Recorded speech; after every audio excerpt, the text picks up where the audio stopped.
गोष्टीचं नाव आहे गाणारा हत्ती. बादशाच्या दरबारात एकदा एक गवई आला. गवई म्हणजे कोण? गाणे गाणारा.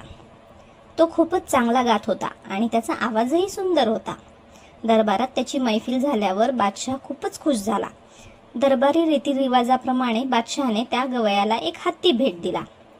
गवयापुढे अडचणींचा डोंगर उभा राहिला. मुळात गवयाची आर्थिक परिस्थिती खूप बिकट होती. म्हणजेच काय, तो खूप गरीब होता. तो कशीबशी आपल्या कुटुंबाची गुजरण करत होता. बादशाहकडून काहीतरी इनाम मिळेल आणि त्यावर आपली चांगली गुजराण होईल अशी त्याची अपेक्षा होती.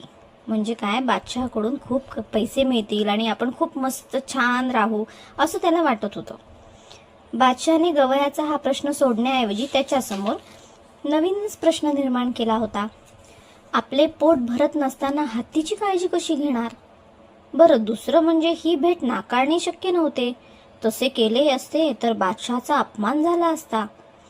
हा हत्ती विकणेही शक्य नव्हते, कारण बादशहाने दिलेली भेट कशी विकणार? अशा सर्व पेचातून फक्त बिरबलच मार्ग काढू शकतो याची खात्री असलेला गवई बिरबलाकडे गेला. त्याने बिरबलाला आपली अडचण सांगितली. बिरबल गवयाला म्हणाला, तू काही करू नको. या हत्तीच्या गळ्यात एक ढोल आणि एक तंबोरा बांध आणि त्याला रस्त्यावर सोडून दे. बिरबलाने सांगितल्याप्रमाणे त्या गवयाने हत्तीच्या गळ्यात ढोल आणि तंबोरा बांधून त्याला रस्त्यावर सोडून दिले. राजाचा हत्ती शाळेतील रस्त्यांवर मोकळा सोडताच गोंधळ घालू लागला. एक हत्ती लोकांना त्रास देत आहे अशी तक्रार आल्यावर हत्तीच्या चौकशीसाठी बादशहाने आपल्या सेवकाला पाठवले. महाराज, आपण गवयाला भेट दिलेला हत्ती त्याने रस्त्यावर मोकळा सोडला असून तो लोकांना त्रास देत आहे. चौकशीसाठी गेलेल्या शिपायाने बादशाला माहिती दिली. त्याने असं का केलं? आणा त्याला बोलवून. बादशहाने फरमान सोडताच गवयाला पकडून बादशासमोर हजर करण्यात आले. हत्ती मोकळा का सोडला याचे कारण विचारताच तो गवई सांगू लागला, महाराज, हत्तीला पोचण्यासारखी आमची परिस्थिती नसल्यामुळे मीही त्याला माझ्यासारखे कमवून खायला सांगितले.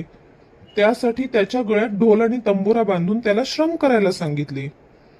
गवयाने आपले म्हणणे सांगताच बादशाच्या लक्षात खरी अडचण आली. त्याने तो हत्ती परत आणला आणि गवयाला मोहरांच्या रूपात बक्षीस दिले. म्हणजे काय, गवयाला खूप पैसे दिले.